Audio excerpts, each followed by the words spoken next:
All right, welcome to Hoops Tonight here at The Volume. Happy Friday, everybody. Hope all of you guys are having a great end to your week. So as promised, I wanted to share some film from my prep on the Minnesota Timberwolves Denver Nuggets series. So to be clear, this is going to be more just kind of rough around the edges. I'm just going to show you a bunch of clips. There's like a rough pattern here. The beginning is going to focus on some of the success that Minnesota had against Denver in terms of their perimeter defense. And the end of it is just going to be some examples of things that Denver did to have some success against Minnesota, some counters that I expect from them in differences in the way they'll approach this series offensively compared to the Lakers series. But it does bounce around, and I have some random clips in there, so kind of bear with me. If you want a very structured series preview for Timberwolves-Nuggets, I already did that with Adam Mattis from DNVR. We recorded that yesterday, and it went on the feed this morning. So you could just scroll a little bit further back on the feed. You'll have the full series preview. This is just going to be some film. You guys know the drill. Before we get started, subscribe to our brand new YouTube channel so you don't miss any more of our videos. Follow me on Twitter at _JasonLT so you guys don't miss show announcements. Don't forget about our podcast feed, wherever you get your podcasts under Hoops Tonight. And then last but not least, keep dropping mailbag questions in the YouTube comments so we can keep hitting them throughout the rest of the postseason. All right, let's get over to the film. So this first clip, there's a bunch of clips are from all over the place. I watched a bunch of film for this series, watched some of the playoffs last year, as well as some of the regular season matchups this year. One of the things I talked about with Adam in our series preview was that, KCP kind of struggles to match up athletically with Anthony Edwards. And I think that Denver prefers to have Anthony Edwards on the back, Aaron Gordon on the back line for obvious reasons in terms of size around the basket. But I talked to Adam about how potentially in small bursts, maybe end of game situations, when key possessions, you might be able to get away with putting Aaron Gordon on Anthony Edwards. So this first possession is actually an example in a transition cross match where Aaron Gordon picked up Anthony Edwards. And this is in a playoff series, right? So cleared space. And, Ant actually does get a bucket here, but watch the job that Aaron Gordon does to slide his feet, keep him in front, and force him into a very difficult shot. So Ant's going to pull out. He's going to drive towards the left side. Watch Aaron Gordon absorb the contact, flatten out the drive, get back in front, and force him into a really tough contested floater. Again, he makes that, but that's good individual defense. There's going to be another example here in a few clips where you guys will see Gordon kind of do a similar job matching up physically. This next clip I grabbed as like an example of ball screen coverages I expect from the Nuggets against Anthony Edwards. So this first one is going to be the classic high drop, right? So what you're going to see is as Gordon goes up to set the ball screen, notice Jokic is already at the level ready to contain, right? You're going to see Aaron Gordon and Michael Porter Jr. and Jamal Murray both dig down, right? So they're both digging down with the ability to tag the roller, in this case, Gobert, right? Because he has to make a tough read either to Conley in the corner or to Nickeil Alexander-Walker in the opposite corner, and these guys can close out from there, right? So Jokic in the high drop can catch Anthony Edwards and stop him from getting downhill. And if he makes that pass to Gobert, you've got guys that can rotate, right? So notice Ant pulls it out. This next one, you're going to see a mistake. So Gobert's running up to set the ball screen on the left side of KCP, right? But Jokic is calling out ice. And when he calls out ice, KCP is supposed to force Ant to deny the screen. But he doesn't. Either he's not listening to Jokic, or just or it's just an execution error. But he actually guards it straight up, and so Ant's able to go around the screen, and Jokic is on the wrong side of the screen. That mistake allows Ant to get downhill and get into Jokic's body and finish at the rim. But so an example of what the base coverage I expect to look like in terms of the high drop, but also an example of a botched coverage and how that led to a basket. Here is an example of Ant looking to attack KCP in a straight line drive. This is something I expect to see a lot over the course of the series. So whenever Ant sees a situation like this, especially in transition, and then there's another example you guys will see later that's in a cleared side ISO. But in this situation, Ant identifies that the defense isn't really set on the back line. And I think Ant all series long is going to see food when he sees KCP. I think he's going to try to go right through him. Look at this basic little between the legs crossover, and he's just completely around KCP, easily gets into the basket for that floater. So I think it's going to be important for Denver to get back and get matched up and get their actual backline set up to prevent KCP from getting attacked in those situations. Here is This should theoretically be later on in the video. Like I said, it's going to bounce around a little bit. But this is an example of a 3-man action that Denver used to get Jamal Murray freed up from Jaden McDaniels. And again, that's going to be one of the major matchups I talk about a lot in this series, is how do you create distance between these two guys? So here's our 3-man action, right? So Gordon's basically operating as the fulcrum, as the playmaker. Jokic is going to run down and act like he's going to go set a screen for Murray. But at the last second, instead of coming off the screen, Murray's going to run up and tap Gobert and then pop out to the 3-point line. And you'll actually watch as he goes, Jaden McDaniels jumps way out to this high side, expecting Jamal to come through. And then Jamal fakes it and actually flares quickly back out to the 3-point line and gets a 3-point look.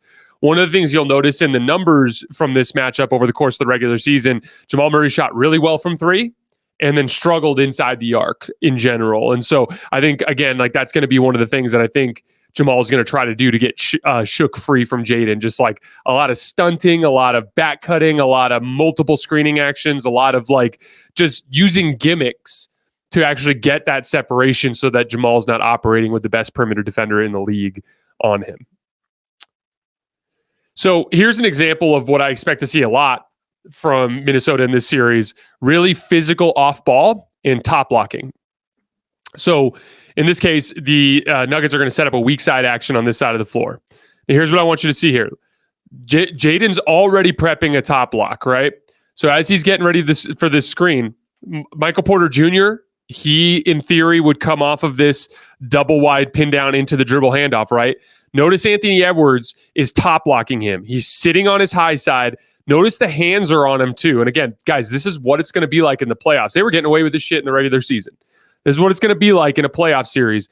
Ant and Jaden are going to have their hands all over Jamal Murray and Michael Porter Jr. So again, as you can see here, top block, that forces Michael Porter Jr. to back cut, right? That's kind of like the natural read that you teach a basketball player, like, oh, you're supposed to come off this double wide pin down, but he's top blocking you and holding you, cut back door. But notice MPJ can't get open because Ant's holding on to him, right? And so that's the type of physical off-ball defense that you're going to see. By the way, in the Golden State Warriors playoff series over the years, they run a lot of off-ball actions too.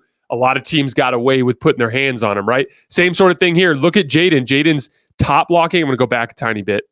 Now focus on Jaden. Notice as soon as MPJ back cuts here, Jaden now knows that Jamal's the next element of the action. Because basically, if MPJ back cuts, then Jamal comes off of this, right? So Jamal comes to go off of it, and look at Jaden. Jaden's got his hands all over him, holding him, top blocking him, denying that cut. So Jamal does the same thing. Jamal tries to back cut, but in the process, Naz Reid actually ends up knocking the ball away from Jokic from behind, and they force a turnover. So again, nice defensive play from Naz Reid, but the entirety of the action got shut down by really physical off-ball defense from Minnesota and denying the use of the screen. So get ready to see a lot of that. That's going to be the type of physicality and contact that MPJ and Jamal are going to have to fight through the entire series. All right, here we go. Let's go to the next one.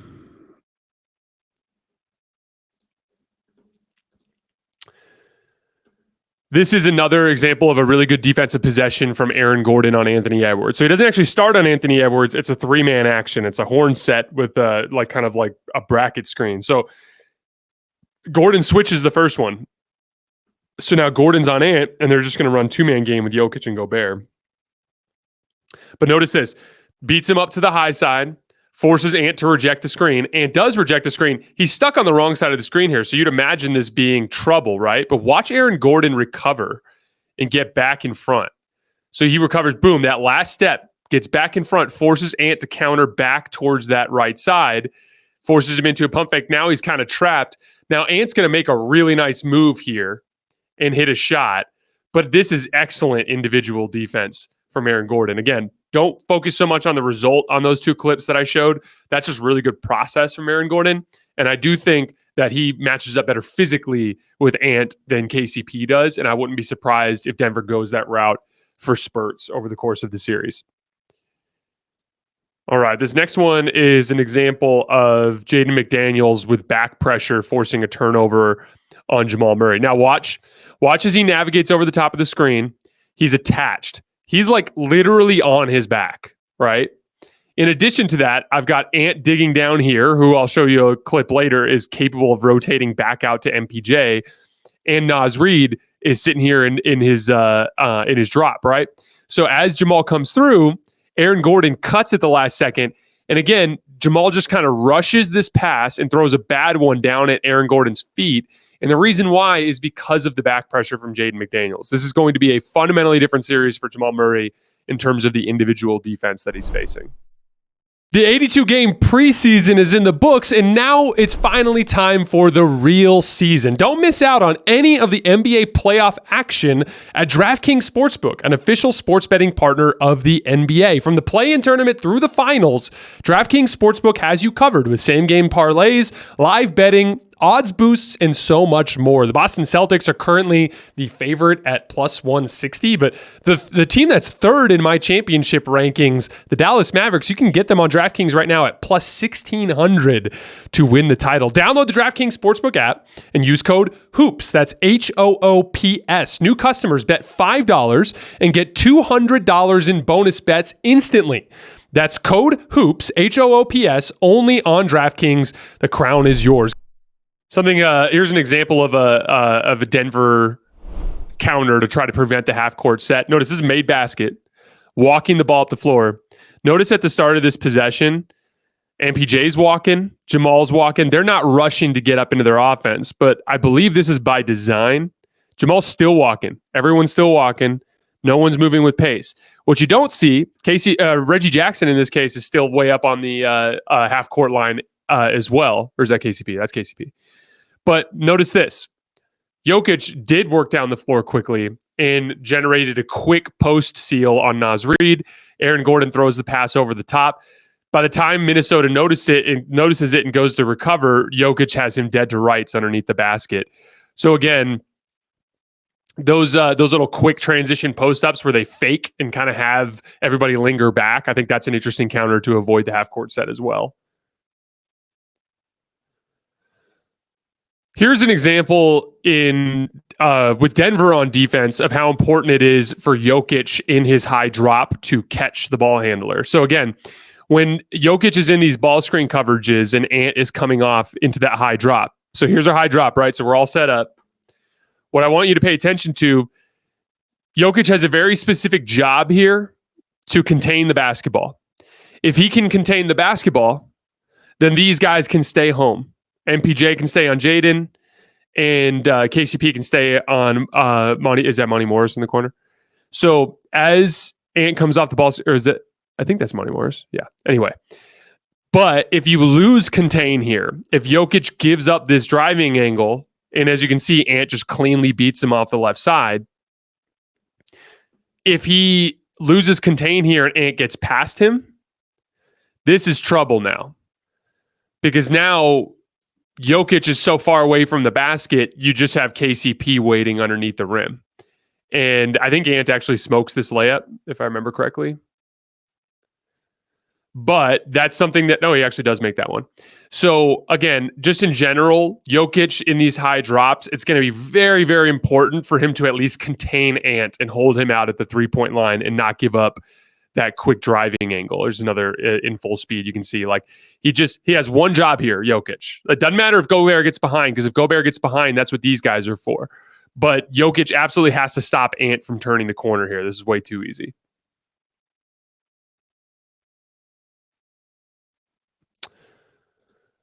All right, here's another straight line drive from KCP, or from Ant on KCP. So Ant, look again, it's just a cleared side ISO, right? And as you can see, KCP, Ant's just going to basically hit him with the jab step. And as soon as he hits him with the jab step, watch KCP buckle to the left. Boom, there's the buckle to the left. Ant just hits the gap. And again, I talk a lot about leverage when it comes to strength and size in basketball. KCP's kind of in position. If he's the bigger, stronger player, he might be able to re-corral Ant, right? But no, Ant is the bigger, stronger player.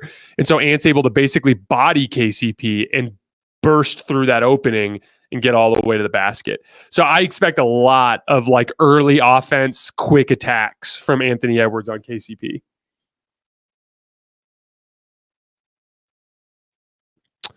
All right.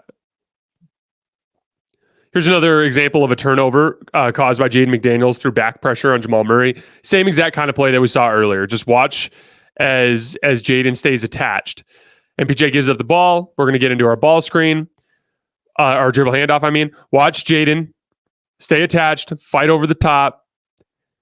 And by right here, he's basically on his backside, which once again gets Jamal to rush this playmaking opportunity, and he throws the pass a little too far away, and Naz Reid is able to grab it.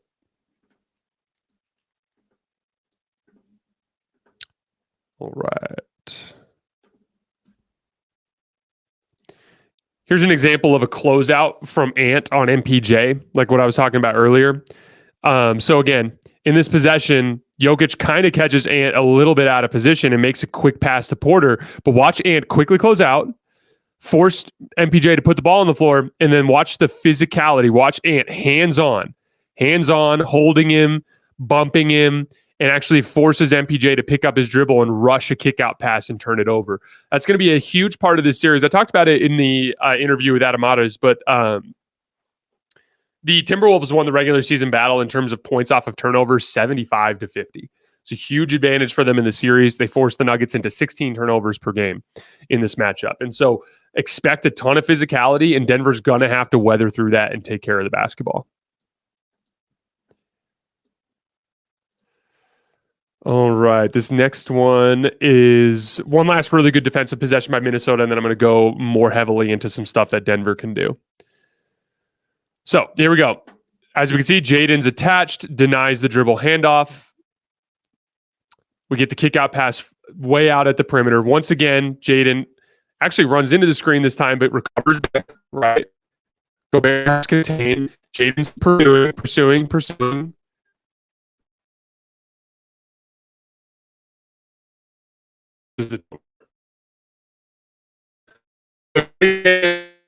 He's going to be all up in Jamal Murray. The entirety of this series is going to be a tough one to deal with.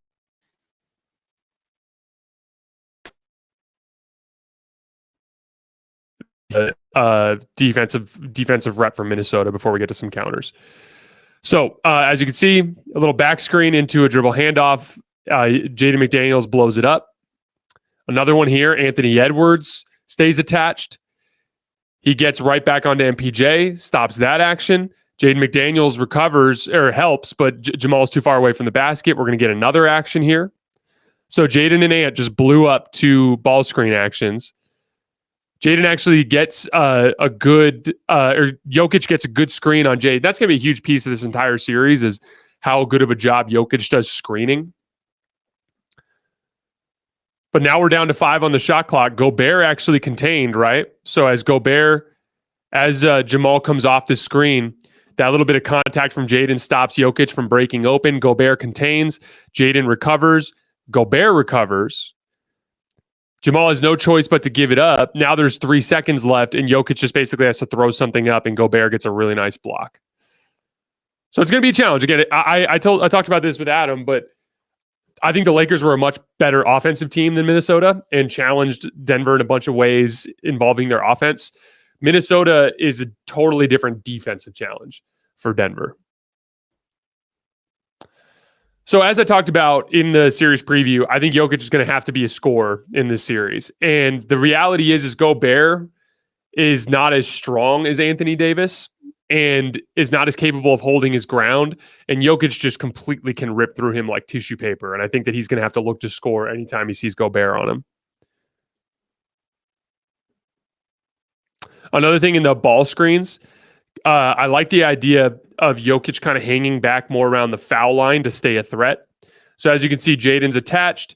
Jamal gets downhill. As he gets downhill, actually, they're going to run a second action here. Same sort of thing, though. Stays attached, gets downhill. Notice Jokic doesn't continue to roll into Kyle Anderson. He finds a little soft spot here. And as a result, we get a quality look at the foul line instead of over-penetrating and getting into all that mess underneath the basket.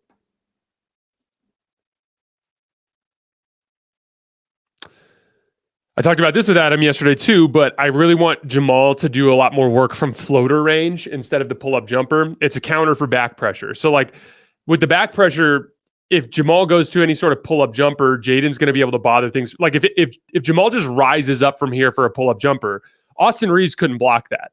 Jaden can. So what I like is to continue to work downhill and take that floater. See that hand from Jaden? Jaden can almost get there with the floater. He'll definitely get there on the pull-up jumper. So I like the idea of Jamal working a lot more from floater range in this matchup. One other note, I'm going to go back to that clip for 1 second. One other note, too, is the rejecting of the screen. So, again, finding ways to get separation between these two. Here we have a guard screen. Watch Jaden get that top foot, as we always talk about. Jaden gets that top foot above Christian Braun, and then Jamal pulls it back across, which allows him to get that separation. Here's another example of Jokic cooking Gobert. I think anytime he sees him in single coverage, he's got to look to go to work. Again, he's got the best matchups in the series. I talked about this with Adam yesterday as well, but Naz Reid, tissue paper layup every single time. Gobert really struggles. Kyle Anderson, tissue paper every time. Cat will make him shoot over the top, but he can easily get to his over-the-top shots. Jokic has the best matchups. Last one. This one is about three-man actions and cutting off of them. This is something I talked about earlier in the episode as well. So here's our setup. I'll go back a little bit further. We have Conley on Christian Braun, right? And he's pointing to call out because he knows that Jamal Murray is going to come off of this Jokic ball screen, right? We saw earlier from the play where Jamal crossed over Jaden in the rejection of the ball screen, Conley was setting up to hedge and recover. And so Conley is going to look to throw a tiny bit of a hedge here, as you can see, as he's coming off. He's trying to just help flatten out that driving lane. So what's the read here? You guys can probably guess. If Jaden's chasing Jamal and Conley's kind of in position to hedge, where's the opening? It's going to be Christian Braun slipping into that empty space. He does. Jokic is waiting the whole time, leads him perfectly, and Christian Braun's able to go up off of a 1-2 and dunk at the rim. So those are little things they can do to try to kind of keep things off balance. So to kind of put a bow on the whole series preview, and I talked about this yesterday, like I think Minnesota's defense is unbelievable, and I think they're going to keep every single one of these games close. The reason why I'm leaning towards Denver and picking Denver to win the series in 6 stems entirely around the fact that in those close game environments at the end, that was Minnesota's biggest weakness in the regular season, and that was Denver's biggest strength. And so in a lot of ways, it's kind of a tough matchup for Minnesota, not so much in their ability to contend with Denver for 48 minutes, just about that last few minutes of the game. And again, like Minnesota's pathway to victory is going to be similar to Phoenix. They're going to need to really, really grind Denver down into the mud and get a big enough lead to where their half-court execution isn't as big of an issue. Because, like, I think just counting on Ant to continue to shoot pull-up jumpers the way he did in the first round is a little bit risky. If he does, I'll just put it this way. If Ant plays like he did in the first round, Minnesota's got a really good chance to win this series.